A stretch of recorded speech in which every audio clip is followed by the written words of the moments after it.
Tiene la palabra el diputado Jorge Sarguini, Bloque Consenso Federal, Buenos Aires.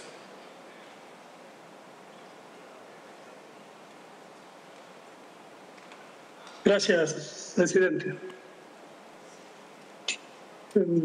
Nosotros vamos a acompañar este proyecto, más allá de algunas consideraciones que quiero hacer.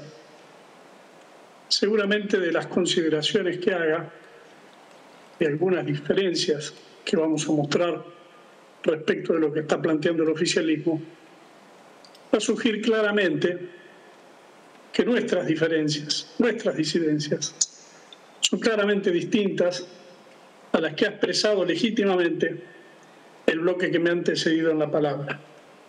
Yo le pediría, por lo tanto, cariñosamente, respetuosamente, cordialmente, a mis compañeros del Frente de Todos, que cada vez que hablan de la oposición, digan a qué oposición se refieren, porque no todos tenemos la misma historia, no todos nos tenemos que hacer cargo de la misma parte de la historia y no todos representamos lo mismo. Nosotros marcamos una diferencia, pero seguramente quedará en claro que la hacemos desde otro lado. Hemos hecho una propuesta, no ha sido escuchada, porque, bueno, evidentemente pareciera ser que hay una mayor disposición, puedo entenderla, a escuchar las propuestas que modificaron el proyecto original de los amigos, de aquellos que están más cerca, de aquellos que integran el mismo bloque.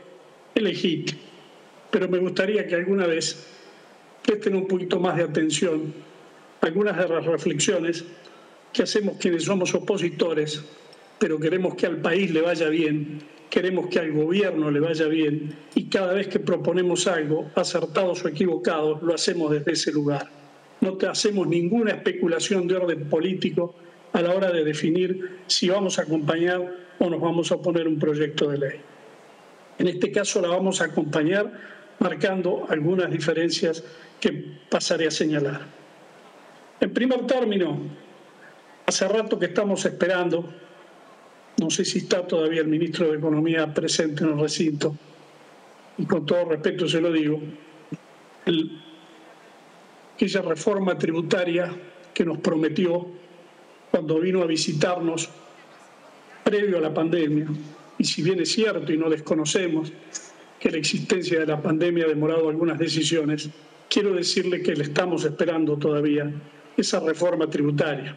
Tanto nos entusiasmamos que allá por mitad del año pasado, quien les habla, otros compañeros de bloque, propusimos un proyecto para crear una bicameral para empezar a estudiar la reforma tributaria, una de las funciones por autonomacia que le corresponde a este Congreso, que es la de fijar los impuestos. Bueno, no ha llegado y el proyecto duerme en el cajón de los proyectos muertos, de los proyectos perdidos. Esta reforma que viene a consideración es una reforma asistemática y por tanto tiene los problemas que tienen las reformas de estas características.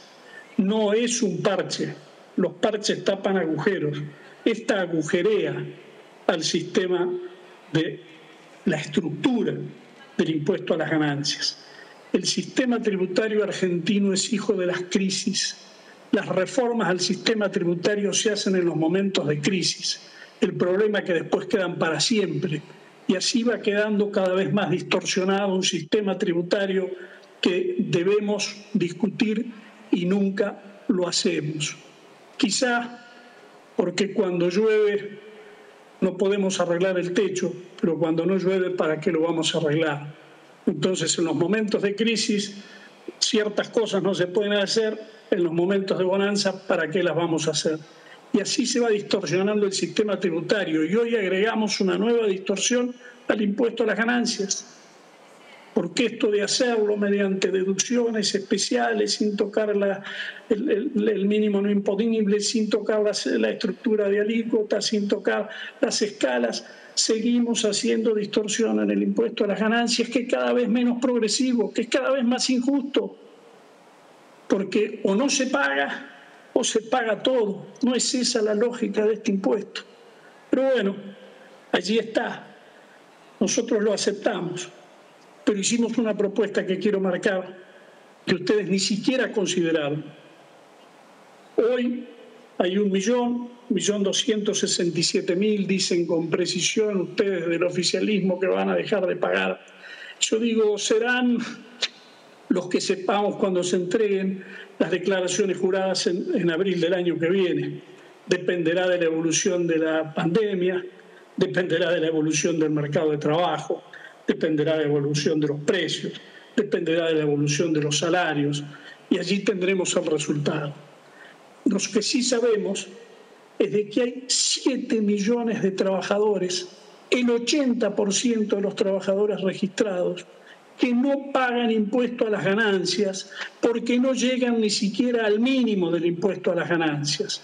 Hay 7 millones de trabajadores registrados cuyo salario promedio llega a 70.000 pesos y cuya media, o sea, aquella que cobran el 50% de los que menos cobran, no llega a 45.000 pesos. Nosotros hemos hecho una propuesta para ellos, para que hoy estuviéramos tratando un proyecto de ley con 2 capítulos. Uno para los que tributan ganancias, otro para los que no llegan ni siquiera al piso. Y propusimos una modificación en las asignaciones familiares. Dirán que tiene un costo. Sí, claro que lo tiene. Gobernar es fijar prioridades. Bueno, ¿dónde están las prioridades de este gobierno que no fue capaz de escuchar siquiera una propuesta para esos 7 millones de trabajadores que no llegan al mínimo del piso de las ganancias? La ignoraron. No fueron capaces ni siquiera de dar un debate con esto. Y costo fiscal. Bueno, la Oficina de Presupuesto hizo un costo fiscal de 47.000 antes de muchísimas modificaciones. Por lo tanto, es probable que nos estemos aproximando a un costo fiscal de aproximadamente 0,15 o 0,13 del producto.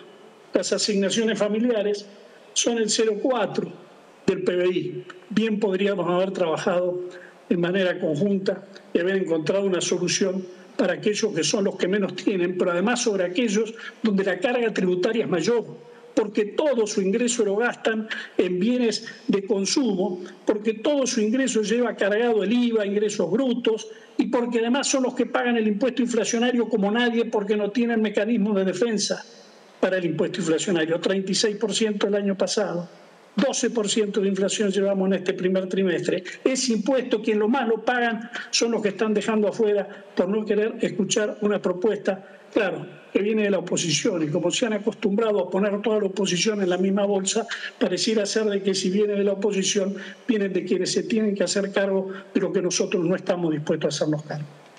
Finalmente quiero hacer otra consideración, señor presidente. Claro que nosotros estamos de acuerdo con un mercado interno fuerte. Un mercado interno fuerte implica mucho empleo, implica buenos salarios, implica un alto nivel de consumo. No celebramos de que el consumo sea el 70% del producto, porque eso en alguna medida es el fracaso de la política tributaria que no ha sido capaz de apostar al crecimiento, a la inversión, a las exportaciones. Queremos un consumo más grande en un PBI más grande, pero no un consumo que crezca como porcentaje de un PBI que se derrita. El consumo ha caído en el año 2020, ha caído por encima de lo que ha caído el producto. El producto cayó casi 10%, 9,9%, el consumo cayó 13,3%. Está bien para la reactivación del consumo, pero digamos la verdad, señor presidente, no vamos a reactivar ni el consumo ni el mercado interno con esta medida. Esta medida beneficia a un grupo de trabajadores que paga impuesto a las ganancias porque está en un segmento que está muy por encima del promedio, muy por encima del 70% de los que están en las peores condiciones. Pero si el costo fiscal es 0,1, 0,15 del producto, bueno, no hay multiplicador keynesiano capaz de hacer mover la aguja del consumo cuando se agregan apenas el 0,15 a un consumo que, insisto, representa casi el 70% del PBI. no va a reactivar la economía, no va a empujar el consumo. En todo caso, le va a devolver cierto poder adquisitivo a un sector de los trabajadores que no son los que peores están y que, no obstante, nosotros vamos a acompañar y diciendo que vamos a seguir insistiendo con que el gobierno, en algún momento el oficialismo, tenga en cuenta que hay trabajadores que están en peores condiciones y que estén dispuestos a trabajar sobre las asignaciones familiares y que no se olviden además de que casi la mitad de los trabajadores privados ni siquiera están en la formalidad. Esto desde el punto de vista de la redistribución del ingreso no está de acuerdo con nuestras prioridades. Empezaríamos por otro lado, empezaríamos por los que menos tienen. En términos de reactivación de la economía, no nos engañemos, es apenas una gota en el océano. Gracias, señor presidente. Muchas gracias, diputado Jorge Sargini.